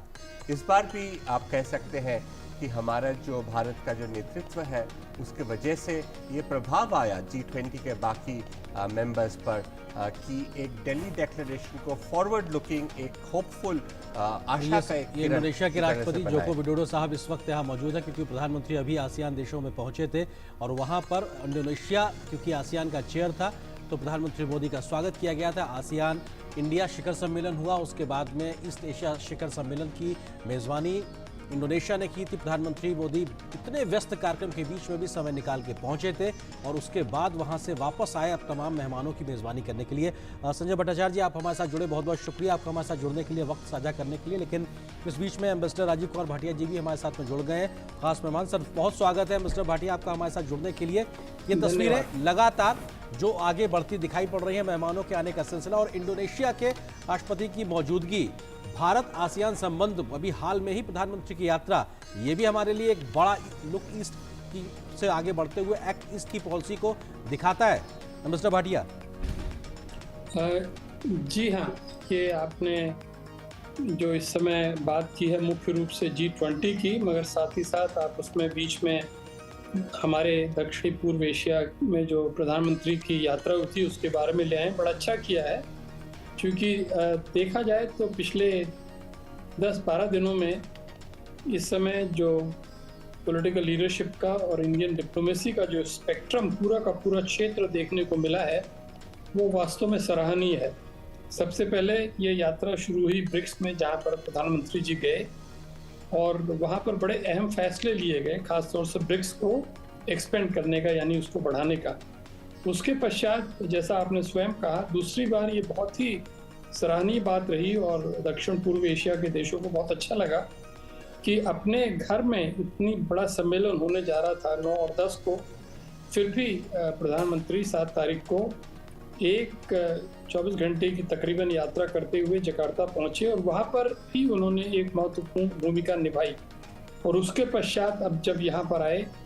और 2 दिन का सम्मेलन था, और बहुत विशेषज्ञ, पत्रकार इत्यादि ये कह रहे थे कि साहब बड़ी मुश्किल हो रही है और समझौता होगा कि नहीं होगा, होगा भी तो बिल्कुल अगले दिन, दूसरे दिन, आधी रात के समय होगा। उन सब बातों को झुठलाते हुए, उन सब बातों को असत्य जाहिर करते हुए, पहले ही दिन दोपहर में सारी बातों को देखते हुए नई दिल्ली घोषणा पत्र जारी कर दिया गया है। ये मैं समझता हूँ अपने आप में एक बहुत महत्वपूर्ण कदम है। एम्बेसडर भाटिया, आपने जिक्र किया कि इस बात का कि दिल्ली डिक्लेरेशन को लेकर जिस तरह के कयास भी लगाए जा रहे थे या फिर मीडिया में जो खबरें आ रही थी, क्या आप इसको मानते हैं भारत की एक सफल कूटनीति तमाम देशों के साथ जो संबंध है और विश्व कल्याण का संदेश जो समय समय पर भारत ने दिया, वो कोविड का दौर रहा। कोविड के दौर के बाद जिस तरह से फूड सिक्योरिटी को लेकर जो एक समस्या देश के दुनिया के सामने आई, उसमें भारत एक वैश्विक हल के तौर पर सामने आया। क्या ये तमाम वो प्रयास रहे जिसने भारत की उस भूमिका को और मजबूत किया और आधार दिया, जिस पर आज दिल्ली डिक्लेरेशन पर सहमति तमाम देशों की सामने आई? मैं इस बात को मानता हूं और मैं ये कहना चाहूँगा कि इन चीज़ों को हम दो पहलुओं से देख सकते हैं, राजनीतिक दृष्टि से और आर्थिक मुद्दे जो कि G20 का मुख्य काम है उस दृष्टि से। तो राजनीतिक दृष्टि से भारत का जो इस समय दृष्टिकोण है वो वास्तव में एक मिडिल पाथ को फॉलो करने का रहा है, और ये खास तौर से जब यूक्रेन का युद्ध हुआ तो उस समय देखा गया था, और आज उसका नतीजा है कि हम रूस का समर्थन प्राप्त कर सके। रूस को कभी भी हमने कितना ही प्रेशर पड़ा दिल्ली के ऊपर, भारत के ऊपर, मगर उसको हमने उसकी पब्लिक रूप में आलोचना नहीं करी। जो कुछ भी हमें उससे कहना था हमने अंदरूनी तरीके से कहा, और साथ ही साथ ये कहा कि रूस एक बड़ा देश है, हमारा मित्र है, उसकी हम आलोचना नहीं कर सकते। उसका जवाब ये हुआ कि आज रूस ने जब ये देखा कि भारत के लिए, G20 के लिए, दुनिया के लिए ये घोषणा पत्र जारी करना ज़रूरी है, तो उन्होंने अपना सहयोग दर्शाया। और जो ही उन्होंने अपना सहयोग दर्शाया, दूसरा देश जिससे थोड़ा भय था, जिससे चिंता थी, चीन, वो भी सामने आया और उसने भी समर्थन जाहिर कर दिया। तो ये तो हुआ राजनीतिक और कूटनीतिक दृष्टि से। जी। आर्थिक दृष्टि से हम ये जरूर कह सकते हैं कि जो भी हमने 7-8 मुख्य मुद्दे चुने थे, हमारी सरकार ने जो मुख्य मुद्दे चुने थे, वो सब ऐसे मुद्दे थे जिसके ऊपर दुनिया के एक बहुत बड़ा हिस्सा जो है, जिसे ग्लोबल साउथ कहते हैं, उसके हितों की रक्षा को ध्यान में रखते हुए बनाया गया था। ये मात्र भारत के लिए नहीं था, विकासशील देशों के लिए फ्रांस के था। राष्ट्रपति इमैनुअल मैक्रो। एम्बेसडर भाटिया, आपको जरा सा रोकना चाहेंगे, इन तस्वीरों के बारे में बात कर लें और फिर हम आपके पास सवालों पर आते हैं। फ्रांस के राष्ट्रपति, और हमने ध्यान है कि अभी जुलाई महीने में ही प्रधानमंत्री मोदी की फ्रांस की यात्रा हुई थी, जहां पर वो वहां पे मेहमान बने थे और उनको वहां का सर्वोच्च नागरिक सम्मान भी मिला था, और ये भारत और फ्रांस के बढ़ते रिश्तों को दर्शाता है। और इस वक्त प्रधानमंत्री मोदी फ्रांस के राष्ट्रपति इमैनुअल मैक्रों जी को समझाते हुए कि पीछे बैकड्रॉप में क्या है। ये बैकड्रॉप में नालंदा की तस्वीर है। नालंदा वो ज्ञान का कुंज है जो कितने सदियों पहले एक तरीके से भारत ने स्थापित किया था, जिससे न सिर्फ भारत बल्कि पूरा क्षेत्र कहीं ना कहीं उसको ज्ञान मिलता था। और वहाँ पे भगवान बुद्ध, भगवान महावीर, इस पूरे इलाके के लिहाज से अगर देखा जाए तो वो भी दिखाई पड़ते हैं। और जब भारत ये कहता है कि ये युद्ध का नहीं, बुद्ध की बात को मानते हुए शांति को स्थापित करने का युग है, तो ये निश्चित तौर से उस तस्वीर से भी निकलती हुई एक उम्मीद की किरण है, जो आज दिखाती है कि हम उतने पहले भी अपने मूल्यों के साथ जुड़े थे। सदियों पुरानी 5वीं से 12वीं शताब्दी के बीच अगर लिहाज से बात की जाए, और आज भी हम उन लोकतांत्रिक परंपराओं के साथ आगे बढ़ते नजर आ रहे हैं। और फ्रांस के साथ भारत की बढ़ती दोस्ती ये अपने आप में दिखाता है किस प्रकार से भारत और फ्रांस के रिश्तों में एक नई गहराई आई है। अमिताभ जी, भाटिया जी, हम इन्हीं तस्वीरों पर समझना चाहेंगे भारत और फ्रांस के लगातार बढ़ते रिश्ते, आपसी समझ, और ये महज व्यापारिक रिश्ते नहीं है बल्कि तमाम मसलों पर बढ़ती समझ ये दिखाती है कि ये बात अब एक और स्तर ऊपर है, जहां पे हमारी समझ आगे है और फ्रांस भी हमको अहमियत किस स्तर की देता है। मिस्टर भाटिया। जी हाँ, फ्रांस हमारे लिए एक बहुत महत्वपूर्ण सामरिक पार्टनर के रूप में न केवल आज या कल से, बस बहुत वर्षों से रहा है। और उसका मुख्य कारण यही है कि दोनों देश, फ्रांस और भारत, हमेशा ये मानकर चलते रहे हैं कि दुनिया में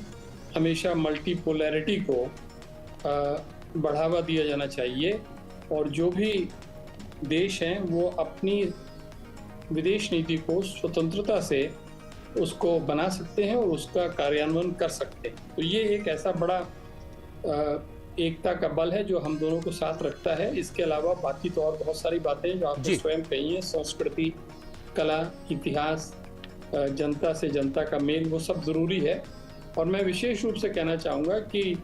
फ्रांस के बारे में थोड़ा बहुत मैं जानता हूँ। सबसे पहली पोस्टिंग मेरी भारतीय एम्बेसी पेरिस में ही हुई थी जी। वहाँ पर फ्रेंच भाषा सीखने का अवसर मिला था, और उस ज़माने से आज के ज़माने तक फ्रांस में जो भारत के प्रति दृष्टिकोण है, भारत के प्रति जो परसेप्शन से छवि है,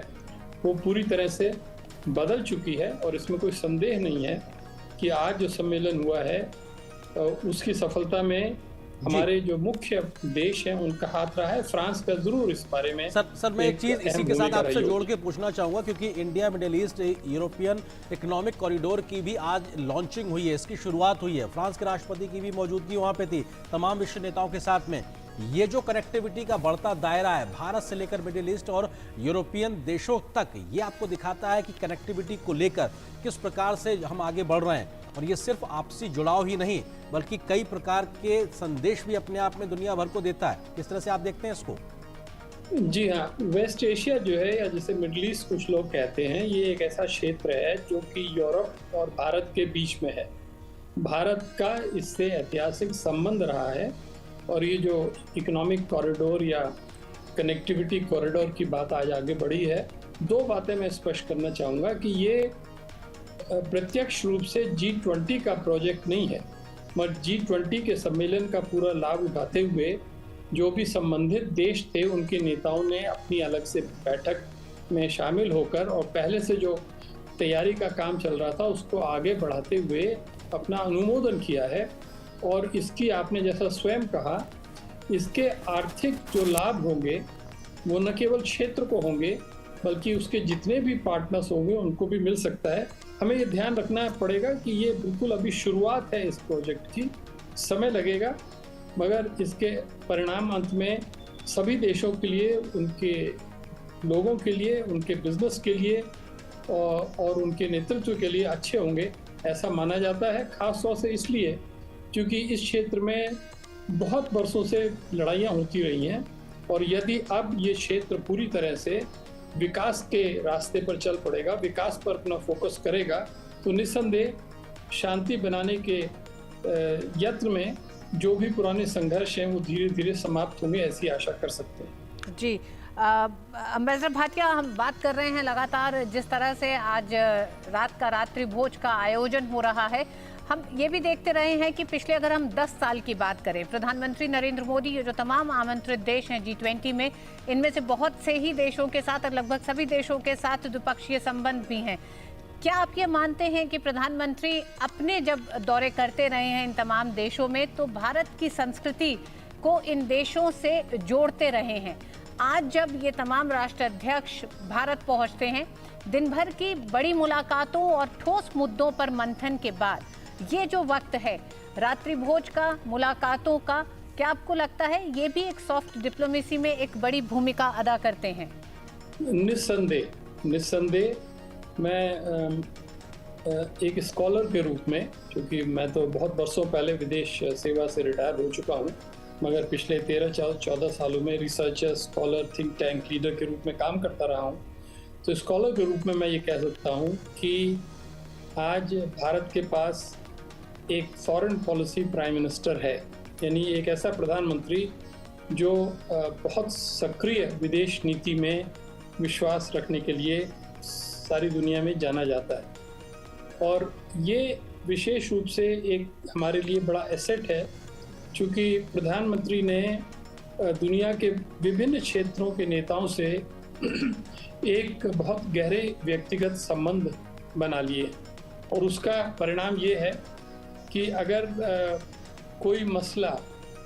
अधिकारियों के स्तर पर, डिप्लोमेट्स के स्तर पर नहीं सुलझ पाता है, तो जब राजनीतिक नेताओं के स्तर पर जाता है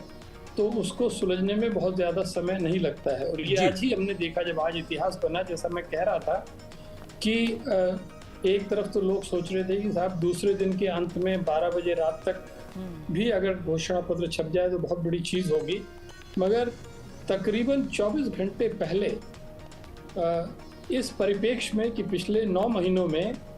ना ऑफिशियल स्तर पर ना ही मंत्रियों के स्तर पर एक भी not a single consensus document had emerged,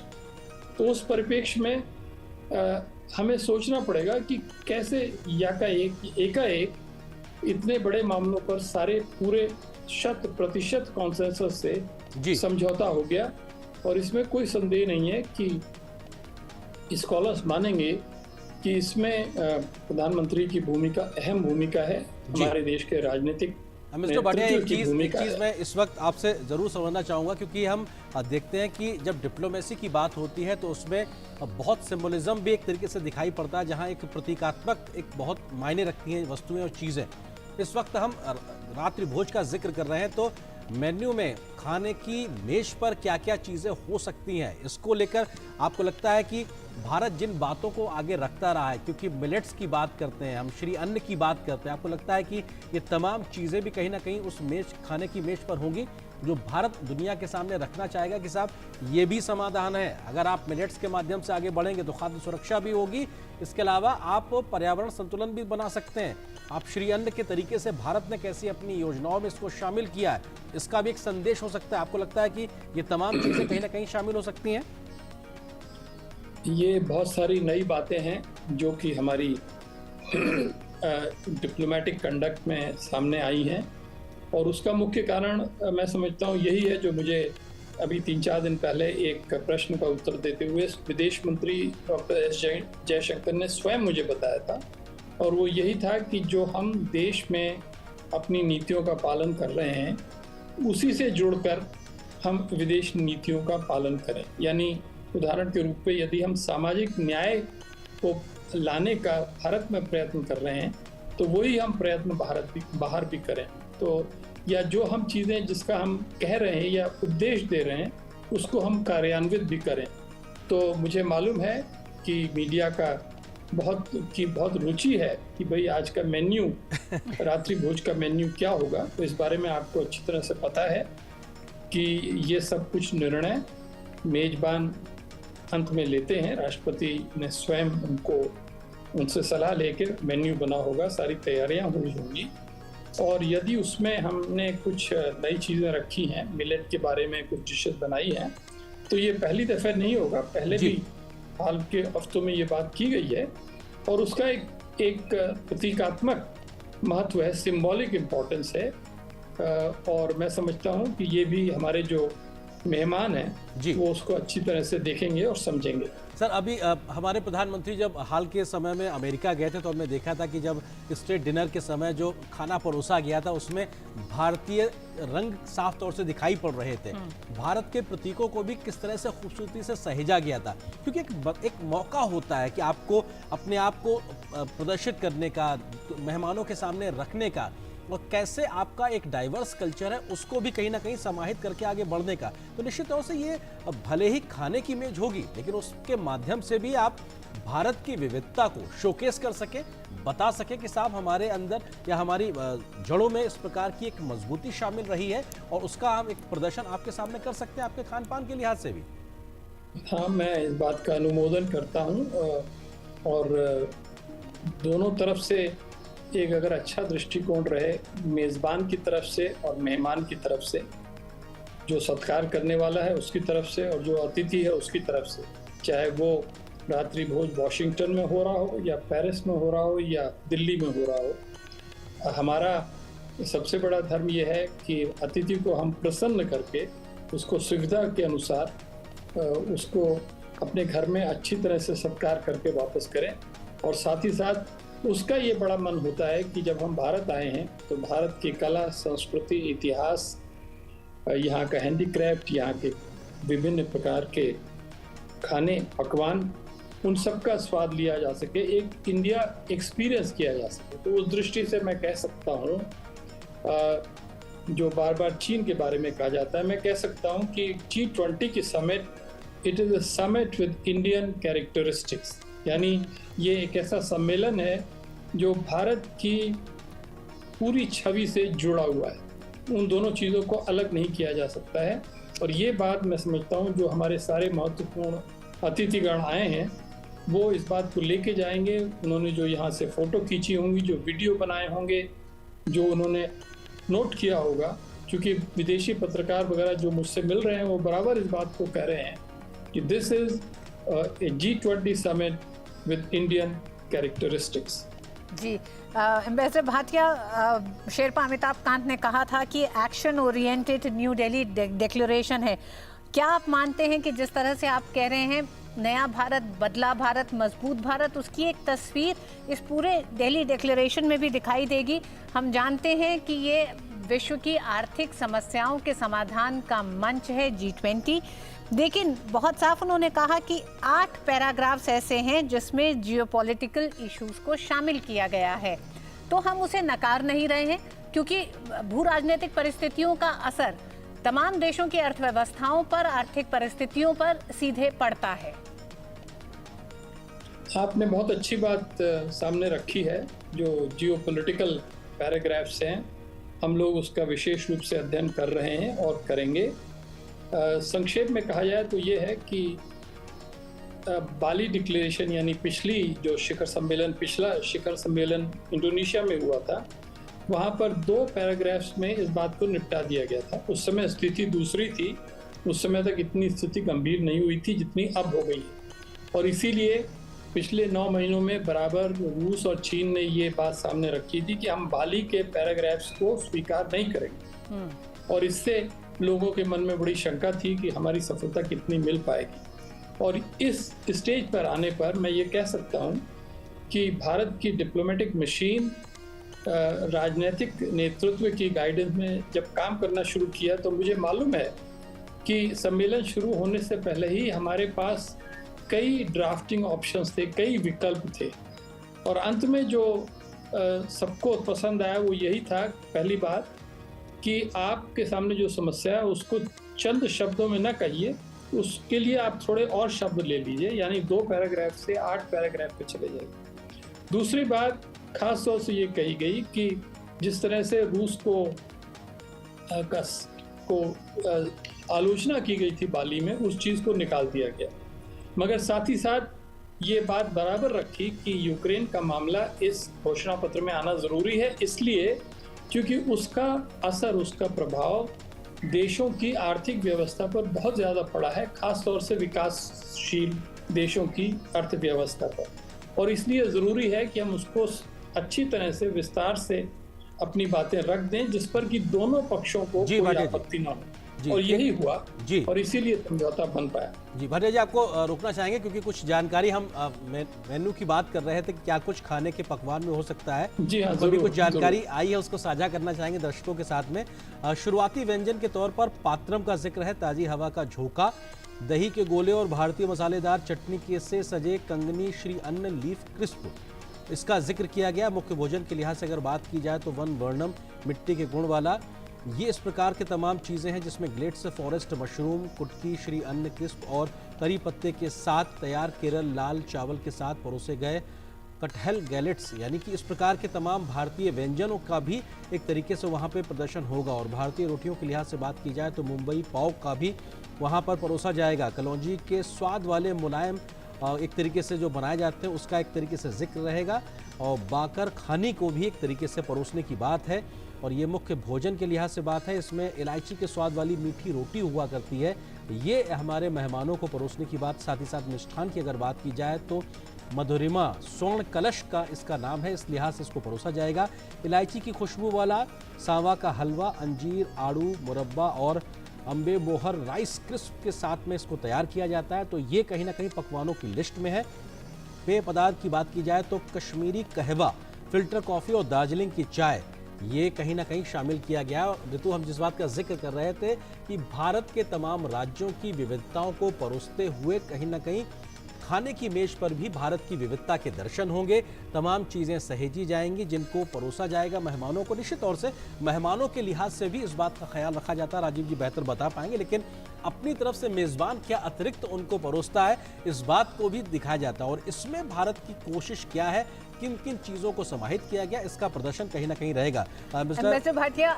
G20 के पूरे इस सम्मेलन को, मतलब इसकी तैयारी से लेकर आज पहले दिन की शुरुआत रात्रि भोज में जिस तरह से अरेंद्र ने बताया कि खाने के लिए किन किन व्यंजनों को चुना गया है और तमाम तमाम राज्यों के व्यंजनों को चुना गया है, इसके लिए क्या आपको लगता है G20 के इस पूरे शिखर सम्मेलन को एक आम जनता के आयोजन के तौर पर भी इसे बनाया गया, संभ्रांत राष्ट्रों तक ही सीमित ना रख के? हम ये बात कह सकते हैं, क्योंकि मैंने ये आपसे स्वयं पहले कहा कि जो भारत की विविधताएं हैं हर क्षेत्र में, कला, संस्कृति, हैंडीक्राफ्ट, क्विजीन, आर्किटेक्चर, उन सबको देखते हुए हमारा यत्न यही रहा था, सरकार का यत्न यही रहा था कि जब बाहर से लोग आए, नेता आए, उन्हें भारत की जो डाइवर्सिटी है, भारत की जो वैरायटी है, उसका अनुभव करने का अवसर मिले। क्योंकि आखिर हम जानते हैं कि इतने बड़े नेता कभी कभी आते हैं और एक साथ तो मेरे ख्याल से बहुत बरसों पहले कभी आए हों तो आए हों, मगर निस्संदेह ये जो शिखर सम्मेलन है ये लिविंग मेमोरी में अपने आप में एक बड़ा सम्मेलन माना जाता है। और सबसे बड़ी चीज़ ये है कि हमने दोनों तरफ का ख्याल रखा है। एक तरफ जो भारत की सॉफ्ट पावर है वो पूरी तरह से शोकेस की गई है, दिखाई गई है, उसका प्रदर्शन किया गया है, जिसमें ये सारी बातें जो आप कह रहे हैं वो आ गई हैं। दूसरी तरफ जो भारत की इंटेलेक्चुअल और डिप्लोमेटिक पावर है, डेक्सटेरिटी है, चतुरता है, वो भी सामने आ गई है। सारे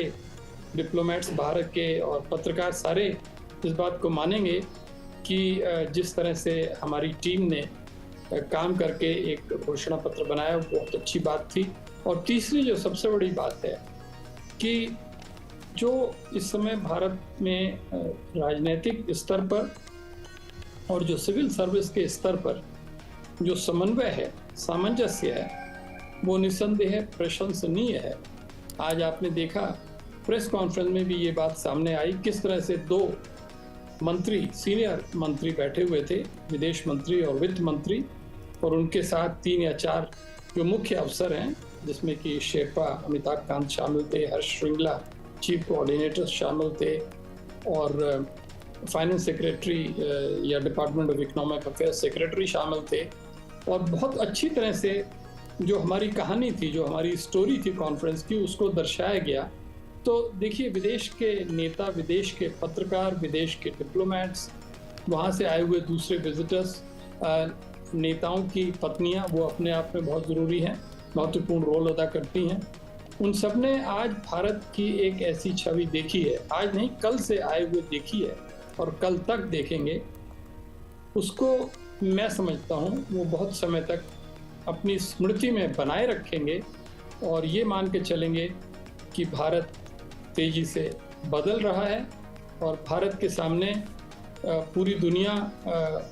की जो स्टेज है उसमें एक अहम भूमिका निभाने के लिए भारत पूरी तरह से कटिबद्ध है। सर, जो दिल्ली डिक्लेरेशन में जो तमाम महत्वपूर्ण बातों का जिक्र किया गया है उसमें इस बात को भी रेखांकित किया गया है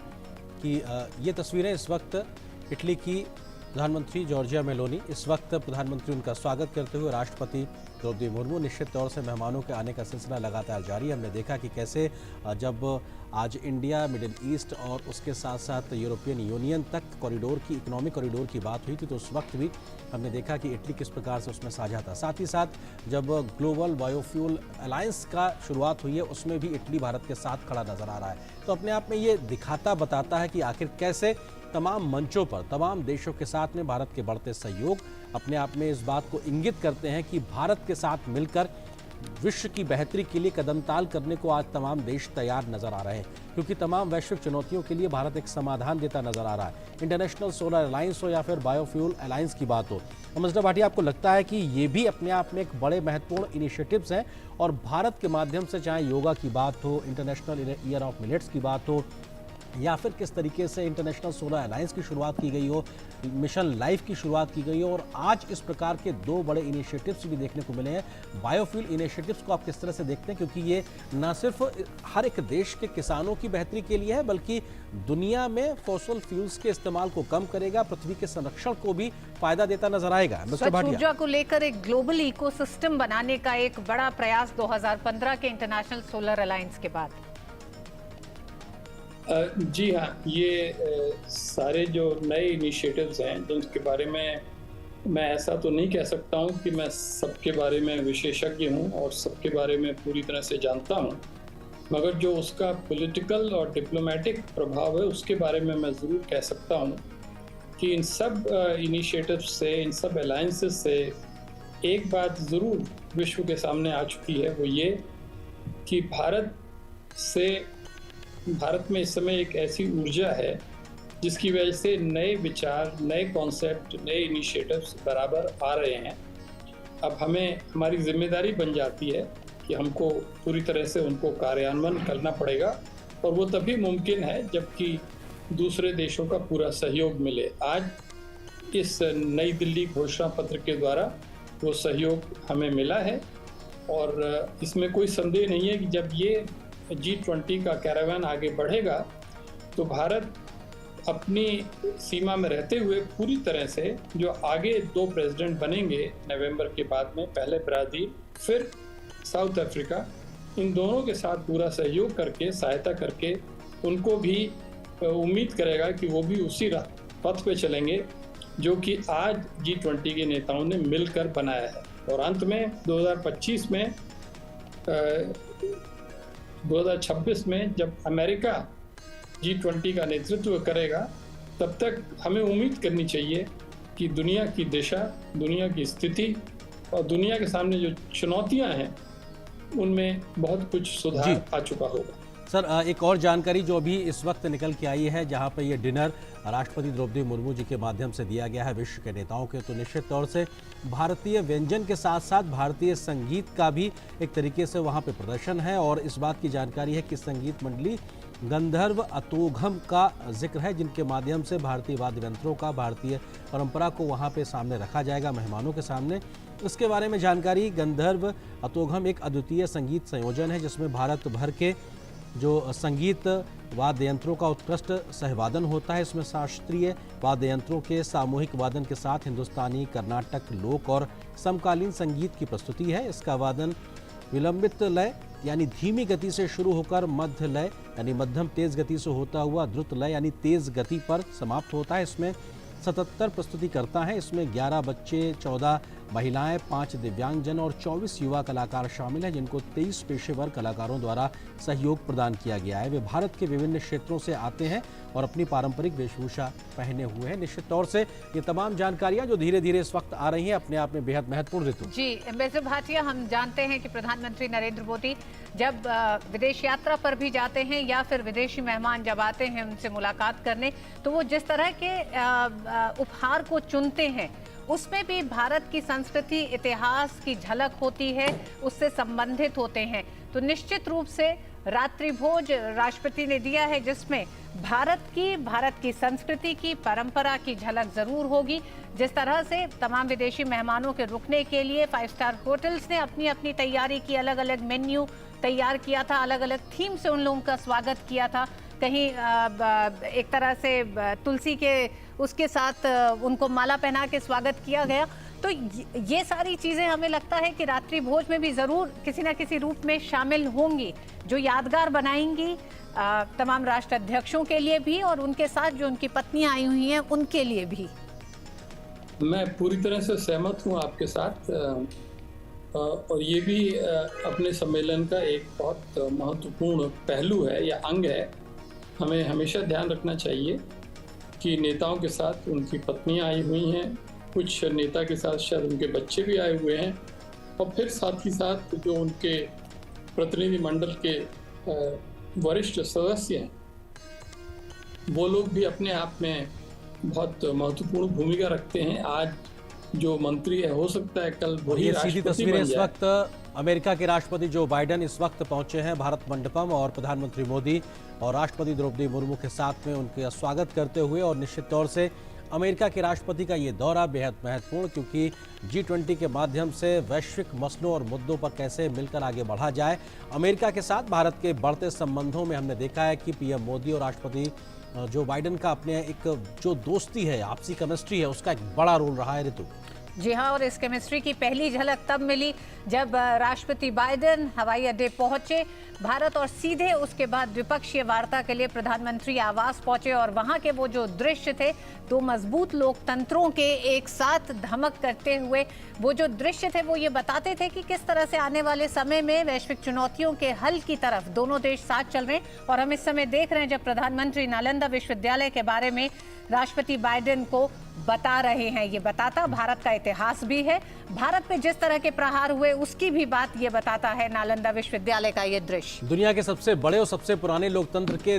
प्रमुख नेता इस वक्त खड़े हुए हैं, और उनके बीच में इस बात की जानकारी को साझा करना, प्रधानमंत्री मोदी बता रहे हैं, भले ही आप दुनिया के सबसे पुराने लोकतंत्र हैं, लेकिन हमारी सदियों पुरानी लोकतांत्रिक जड़ें भी कहीं ना कहीं समाहित रही हैं इस प्रकार की व्यवस्थाओं में, तो निश्चित तौर से भारत आज जिन लोकतांत्रिक व्यवस्थाओं के माध्यम से दुनिया की वैश्विक व्यवस्थाओं को आगे बढ़ाने की बात करता है, उसके डीएनए में है, उसकी एक तरीके से जड़ों में है। और ये बात अपने आप में इस तस्वीर से भी ऋतु जाहिर होती है जब हम नालंदा की इस तस्वीर को बैकड्रॉप में देखते हैं, जहां पर प्रधानमंत्री इस बात का जिक्र करते हैं। हम शुक्रिया करेंगे राजीव भाटिया साहब का जो हमारे साथ जुड़े हुए थे, और संभवतः हमारे सहयोगी ऋतु इस वक्त जुड़ गए हैं। अशोक श्रीवास्तव हमारे साथ जुड़ गए हैं। जी अशोक, आप भारत मंडपम में ही मौजूद हैं, राष्ट्रपति बाइडेन भी पहुंच चुके हैं, रात्रि भोज की तैयारियां भी हो चुकी हैं। चाहेंगे दर्शकों को पता चले कि किस तरह का माहौल, क्या दृश्य, क्या तैयारियां, क्या रात्रि भोज में क्या परोसा जाएगा और क्या क्या उपहार भी हो सकते हैं। देखिए ऋतु, यहाँ इस वक्त अगर मैं कहूँ तो भारत मंडपम में बहुत ही जो मौसम है वो बहुत ही इस वक्त खुश मिजाज है। ठंडी ठंडी हवाएं चल रही हैं और पूरा भारत मंडपम के दृश्य हम लगातार देख ही रहे हैं कि किस खूबसूरती से बाहर से लेकर अंदर तक इसको सजाया गया है। अब सवाल ये है कि जो तमाम मेहमान जो आ रहे हैं, दुनिया भर से मेहमान आ रहे हैं,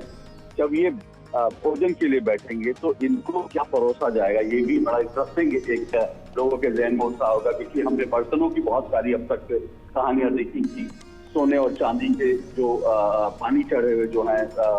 वो उन बर्तनों में इनको परोसा जाएगा। इस तरह के बर्तन तो हमने सब सुने। जहाँ तक इस भोजन की बात है, भोजन का मेन्यू भी जो है वो बड़ा ही, इसको कह सकते हैं कि उसको बहुत ही रुचिकर तरीके से बनाया गया है। इसमें जो है इस भोजन के मेन्यू में ही वसुधैव कुटुंबकम, एक पृथ्वी एक परिवार एक भविष्य के जो पूरी थीम है, उस थीम के आधार पर इसको तैयार किया गया। और इस मेन्यू कार्ड में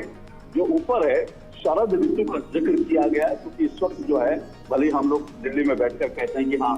ये क्लाइमेट चेंज का असर है, ये क्लाइमेट का जो संकट है उसके कारण है कि इस वक्त जो है जन्माष्टमी के बाद जैसी ठंडा मौसम होना चाहिए था वैसा मौसम जो है इस वक्त दिल्ली में नहीं है। लेकिन अगर हम ऋतुओं के चक्र के हिसाब से देखेंगे तो शरद ऋतु जो है उसकी शुरुआत हो चुकी है। तो बाकायदा इस मेन्यू कार्ड में बताया गया है कि शरद ऋतु के हिसाब से जो भोजन है उसको तैयार किया गया है, क्योंकि भारत में ऋतुओं के हिसाब से जो है भोजन को खाने की एक परंपरा रही है, उसी हिसाब से। और इस पूरे मेन्यू में हम देखेंगे तो इसमें पूरे भारत की एक तरह की झलक मिलती है। लेकिन इंटरेस्टिंग बात क्या वो भी मैं आपको बताऊं, और उससे पहले बताऊं कि अगर यहाँ पर पीने के लिए क्या है, अगर वहां से मैं शुरू करूं तो कश्मीर का कहवा है, कश्मीरी कहवा है,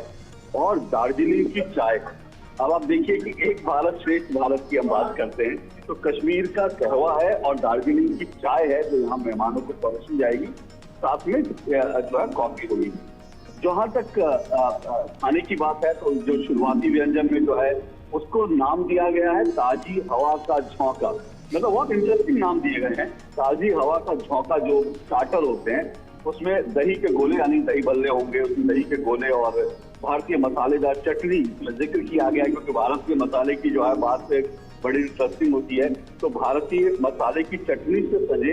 कंगनी श्री अन्न लीफ क्रिस्प। तो देखिए कि जो श्री अन्न है जिसकी हम बात कर रहे हैं, मिलेट्स की बात कर रहे हैं, वो पूरे इस जो मेन्यू है उसमें आपको दिखाई देगा। और इसी तरह से जो भोजन में भी इसी तरह की चीजें हैं। केरल का लाल चावल है,